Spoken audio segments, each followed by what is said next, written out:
Fala galera da Tri TV, eu sou o Yesh, esse é o Rafael. Nós somos aqui do podcast PVC. Então fique ligado que aqui vai ter muita conversa para você no mundo do futebol.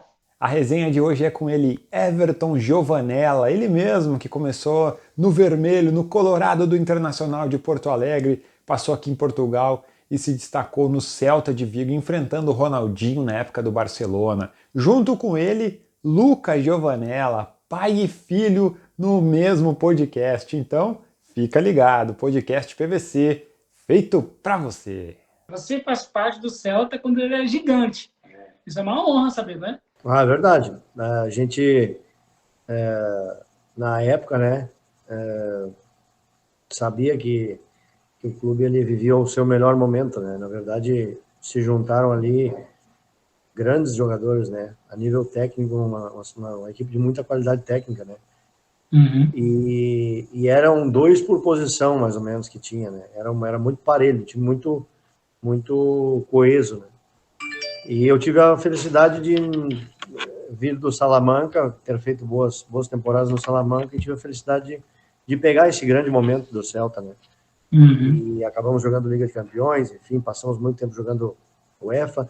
Faltou um título para esse time, né? Essa geração. Infelizmente, nós batemos na trave algumas vezes e não conseguimos conquistar, e não conseguimos dar um título para aquela torcida querida que nós tínhamos lá. É muito bizarro, né, falar com um cara que jogou Champions League. Né? É bizarro ter um pai assim que jogou esses campeonatos. Como que é a experiência? Cara, pra mim, é que eu comecei a jogar desde que eu nasci, praticamente. Eu nasci com a bola, não tem muito como fugir, né? Cheio Sim. de bola em casa sempre. E sempre gostei de jogar profissionalmente desde 2018. Mas aí teve um período de 2019 que eu passei aqui no Brasil jogando sub-20. Aí voltei para, como falei antes, em Portugal. Aí também já era profissional, enfim. Tô nessa correria há uns aninhos já. E em questão dele ter jogado as coisas que ele jogou, para mim é como se fosse algo normal, né?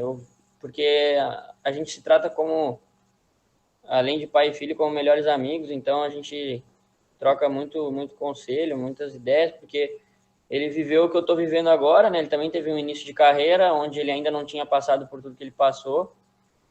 E o que eu vejo sim é que é uma vantagem, né? Até mandando mensagem ontem para amigos, é uma bênção ter um pai como que eu tenho, não só pelo que ele viveu, mas pela pessoa que ele é. E em relação à mentalidade, eu acho que é a maior chave, assim, para mim, das coisas que ele me passa, porque a gente sempre enxerga esses êxitos, né? De, eu ter chego até a Champions League, que, claro, é um objetivo de qualquer garoto que joga bola, mas a gente sabe também que a carreira de um jogador de futebol passa por muitos momentos turbulentos, assim, né?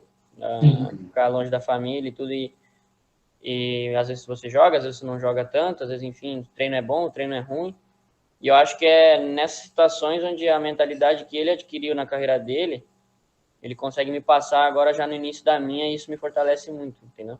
Isso que eu acho que é a minha maior vantagem, tendo ele como pai. Everton, é curioso que com a idade de hoje, que o Luca tem hoje no Lajadense, tu também estava com essa idade no Lajadense, né? Eu achei curioso isso, e eu gostaria que tu tentasse lembrar um pouco dessa época do Lajadense, né? Como que foi o teu início ali também, para tentar fazer, não estou tentando fazer uma comparação, mas só para compartilhar, né, os momentos. Né?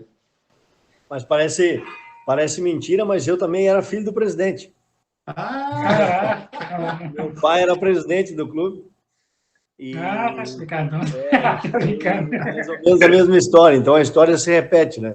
A única diferença é que na época a gente estava na primeira divisão e hoje o Lajadense está jogando a Série A2, né? Que seria a divisão de acesso para voltar à elite aí do futebol gaúcho. Mas no mais, assim, mais ou menos a nossa história ela acaba se repetindo, né? O Gianluca teve a única diferença de que ele, mais jovem, esteve na Europa já, e, enfim, a base dele foi mais na Europa, foi uma base mais forte, né? Enfim, jogou bastante tempo no Celta também, que é um clube que tinha uma categoria de base bastante interessante, então teve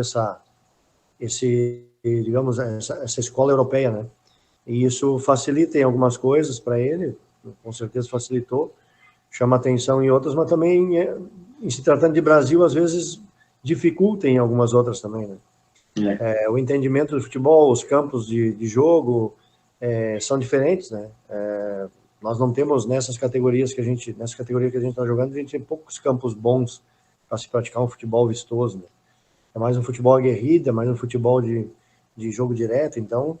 Mas ele está se adaptando bem, tem feito bons jogos aí, eu tenho acompanhado. A gente tem que cuidar, porque aqui é o presidente e o pai, né? Então tem que ter um equilíbrio, mas a gente leva bem isso também. Como eu levei com meu pai também, na época.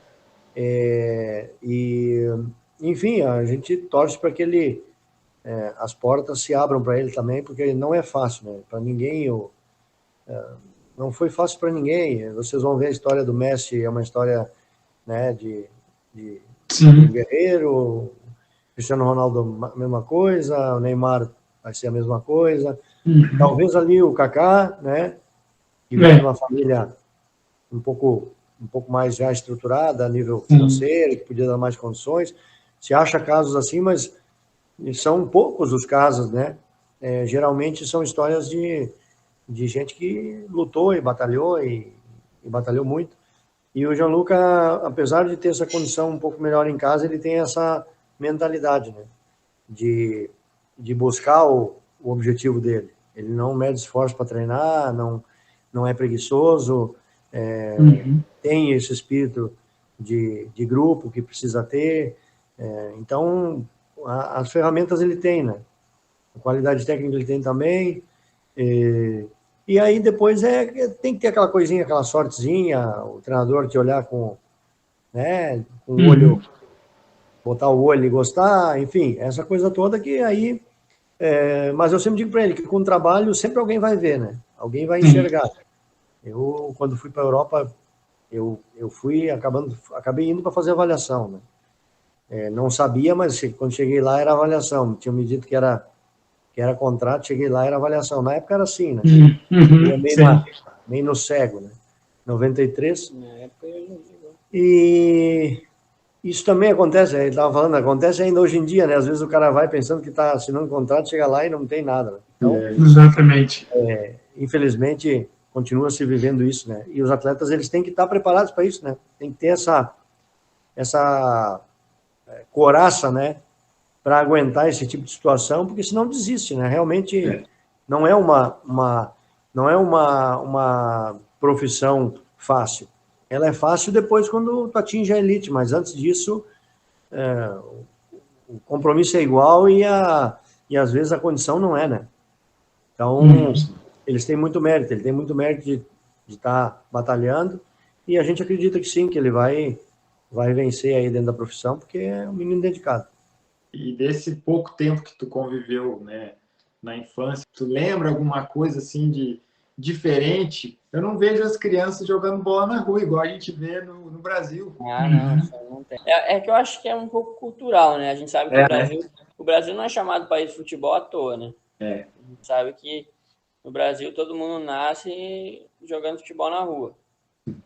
Né? Mesmo que depois não goste de jogar futebol, odeie futebol, mas pode bater na porta quem tu quiser que já jogou futebol na rua. Né? Em algum momento.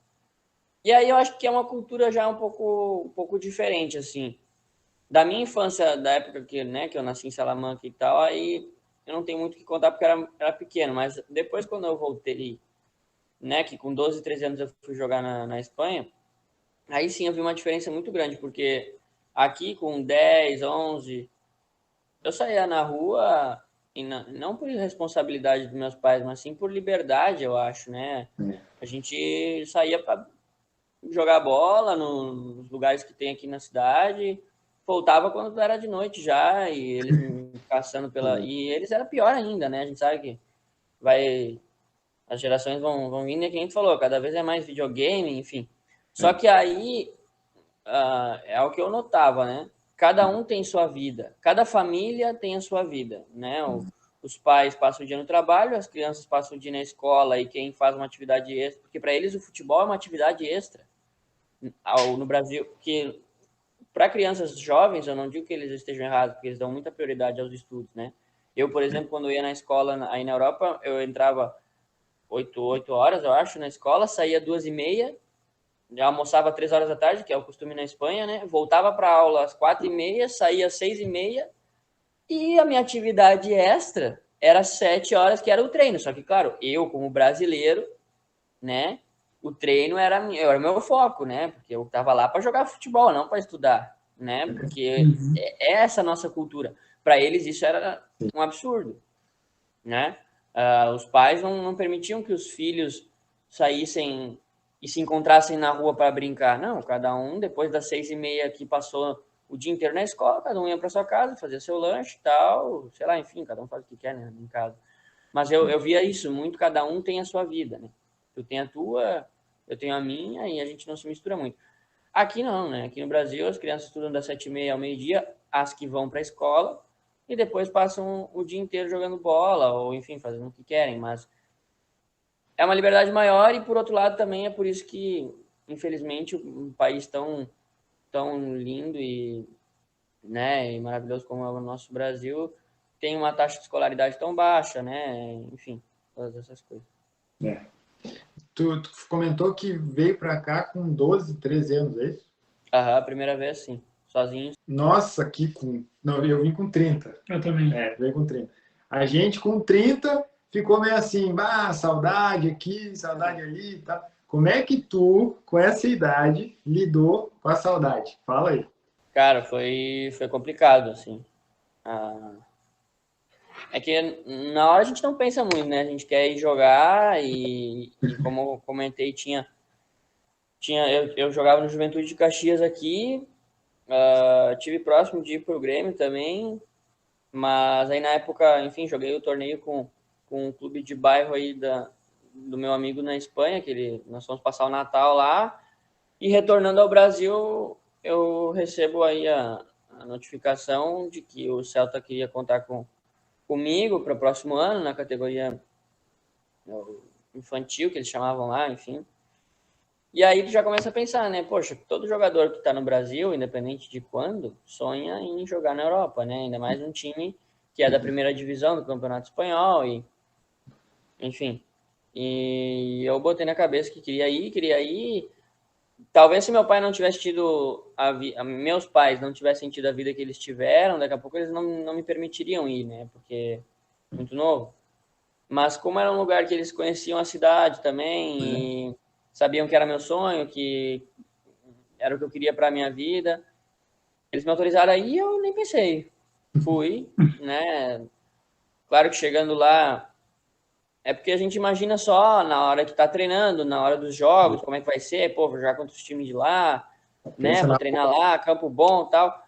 Só que isso dura 2 horas por dia, né? O treino.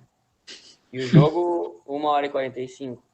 Na realidade, O dia eu passava sozinho, né? No início eu até fiquei na casa de uma família que eu conhecia, e é uma segunda família, assim, do coração.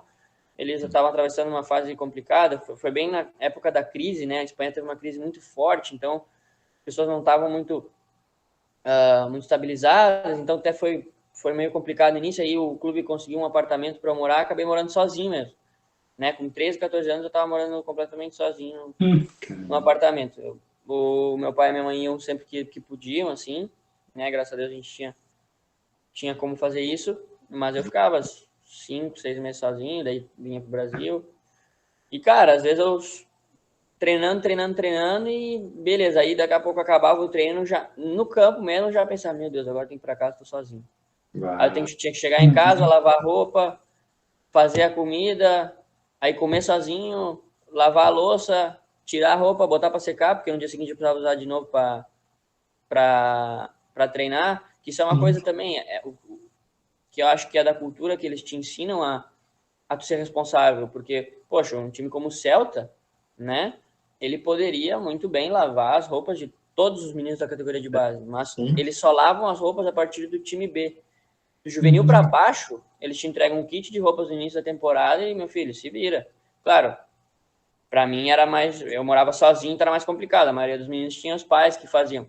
Mas eu aprendia que se eu não chegasse em casa e desfizesse minha mochila na hora, no outro dia, daqui a pouco eu não tinha roupa seca para treinar. Então, isso eu peguei costumes por conta de tudo isso que eu passei, que daqui a pouco eu demoraria muito tempo mais para pegar. Mas, enfim, a saudade foi uma coisa complicada, cara. No primeiro ano foi bem difícil, assim, até o clube me liberou para voltar um pouco antes, porque eu tava, principalmente quando eu tava na casa da família lá. E aí depois vim para casa, recarreguei um pouco as baterias aí, fiquei com a família e disse, não, ó, agora eu tô forte, vou para lá de novo.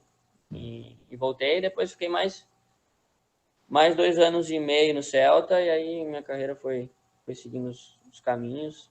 Eu acabei recebendo umas propostas e daqui a pouco me precipitando um pouco na decisão, resolvi sair no momento que lá eu já estava, aí sim eu já estava estabilizado e me sentia bem. Mas enfim, são coisas já que a saudade já estava mais superada, né? A questão já estava mais cascudo, já tinha 16. Você enfrentou esse time aqui, Barcelona e o Real Madrid aqui, certo? Como que foi a experiência de enfrentar esses dois times? Sabe que é aquela coisa, na hora do jogo, né?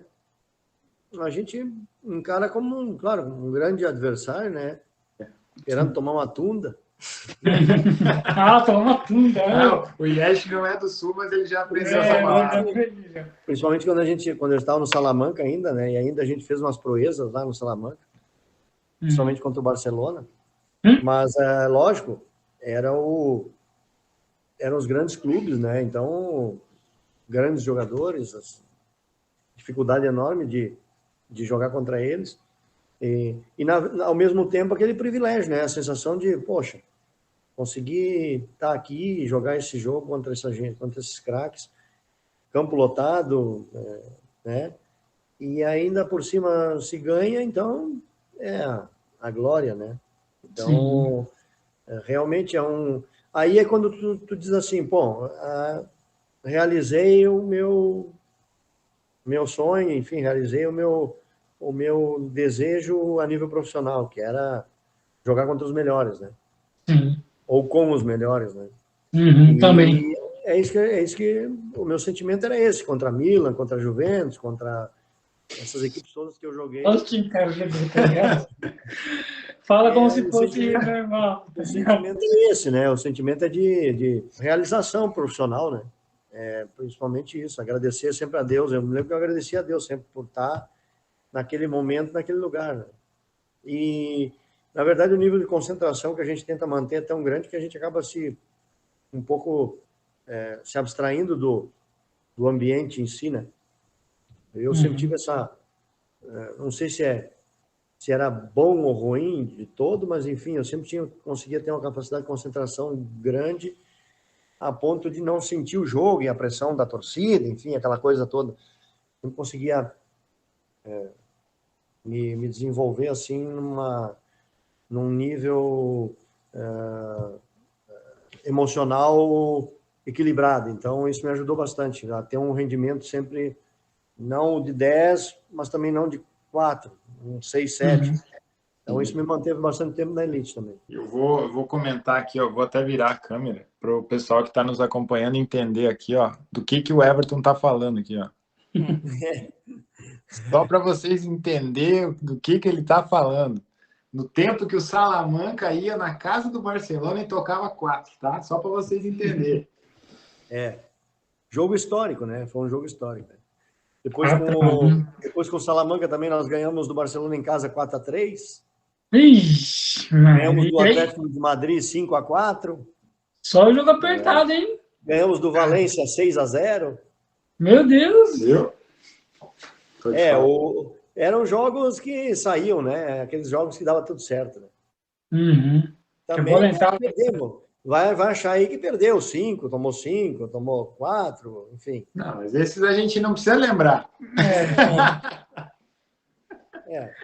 Já com o Celta eram jogos bastante... O pessoal já sabia que ia encontrar dificuldade com nós, né? Então... Eu estou me segurando, não sei quanto tempo a gente já está no live, mas eu estou me segurando aqui, porque eu quero perguntar para o Everton como é que foi enfrentar o Bruxo, que jogou nesses dois clubes aqui, ó. Como é que era dentro de campo ver ele ali? Como é que ele se mexia? Ele olhava para lá, tocava para cá? Você ficar paralisado assim, ou não, tem que jogar, tem que pegar esse cara. Impossível de marcar. Impossível. Cara, é a única palavra, né, pra ser dita, né? O cara era diferente. Era... Se ele tivesse centrado naquilo que ele queria fazer, era impossível. Nossa. É um monstro, né, cara? Um dos grandes gênios que o futebol proporcionou a várias gerações ver, né? Ele, para mim, foi um dos diferentes. Né? Sim. Eu acho que se ele tivesse tido vontade de continuar jogando, talvez ele tivesse ganho mais bolas de ouro. Sim. Não acho, sinceramente, que a nível técnico não tenha enfrentado nenhum jogador com a qualidade, a magia e a desenvoltura que ele tinha. Ele tinha, fisicamente, tecnicamente, ele era quase que perfeito. Né? Mentalmente, né? Você já via ele...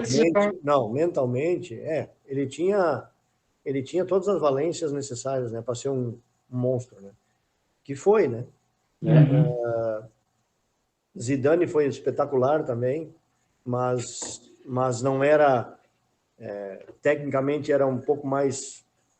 Talvez era uma técnica diferente, né? Não era tão vistoso, mas era um espetáculo também. Mas o Ronaldinho e o próprio Ronaldo também, né? O Ronaldo Fenômeno. Sim.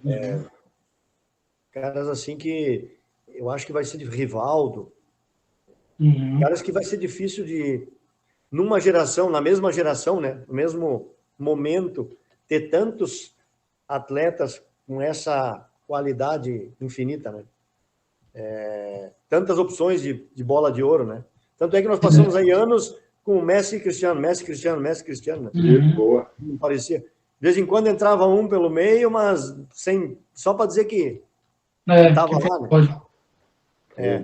E o nosso Neymar, eu acredito que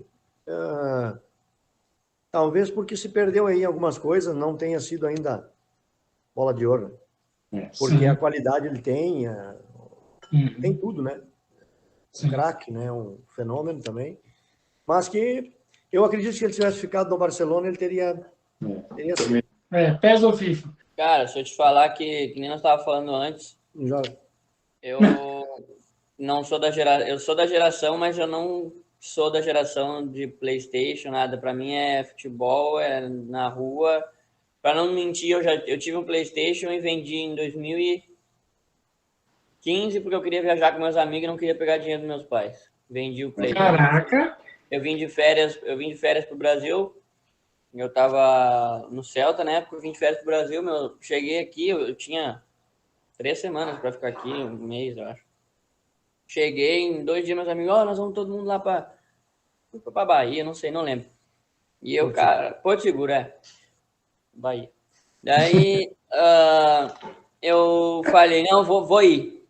Quanto que é? Aí fomos vendo lá, vendi o Play, vendi os joguinhos. Depois disso, quase nunca mais joguei assim. Pra mim é tudo terra nos pés e chutar bola. Eu jogava com ele, agora tem que jogar comigo, né? Botava ele de centroavante para fazer gol. E não fazia. Sempre pra fora. Se fazia o gol no replay, errava. Tá, Primeiro, né, a gente quer agradecer, né, pela disponibilidade. Pô, para nós é uma conquista conseguir reunir um pai e filho, não só pela história que vocês têm, né, porque eu acho que isso para nós é um orgulho, assim, né, de os dois ter a história no futebol. Mas só de conseguir reunir um pai e filho para ficar aqui numa live. Então, deixo aí para vocês as considerações finais. Considera aí, cara. Agradecer vocês pela oportunidade, pelo bate-papo, a gente fica contente. Poder contar um pouquinho da história também, a minha, do Luca, enfim. Portugal é um país que a gente sente muita gratidão, que foi onde tudo começou para mim, né? Na minha carreira europeia. Sempre fui bem recebido aí, tenho grandes amigos aí, muita gente boa que a gente conheceu. Torço pelo futebol português sempre. Acredito que é um país que para os brasileiros, ele é uma porta de entrada importante, de adaptação também à cultura diferente, né? Nós somos um povo mais extrovertido, né? E às vezes isso faz com que a gente, na Europa, pareça ser um pouco mal educado, e não é isso, né? É a nossa maneira, o povo brasileiro é assim. E aí a gente tem a oportunidade de ir a Portugal e aprender um pouco dessa diferença de cultura, desse saber estar um pouquinho mais, e segurar um pouco a onda, né? E os portugueses são bons nisso porque eles entendem, eles conhecem os brasileiros e entendem, e a gente acaba se adaptando um pouco a ideia, né? E pegando um pouquinho os costumes. Eu não sei se vocês perceberam, mas a live tá chegando no fim, ele já me chamou de Luca, né? Então vocês já vão vendo. Já tá indo ao normal a coisa. Não, só agradecer mesmo aí o convite e a participação, vocês terem aberto aí pra gente participar junto com vocês. Desejar as melhores coisas aí pro canal, para os próximos podcasts que sejam feitos com outros convidados, e obrigado pelo interesse também de vocês de querer conhecer um pouco da história, tanto dele quanto da que eu estou escrevendo, e isso, né? Desejar as melhores coisas, que possa, a partir disso, se criar uma amizade aí. Eu vou estar torcendo para que o canal e as coisas profissionais de vocês dois cresçam, e sei que vocês estarão aí também me acompanhando, porque eu tenho certeza que logo eu vou estar despontando aí para a gente poder estar conversando de novo. Gostou da resenha, gostou da conversa, do papo? Então se inscreva no nosso canal do YouTube, tá? Que a resenha está completa lá. Podcast PVC. Feito para você.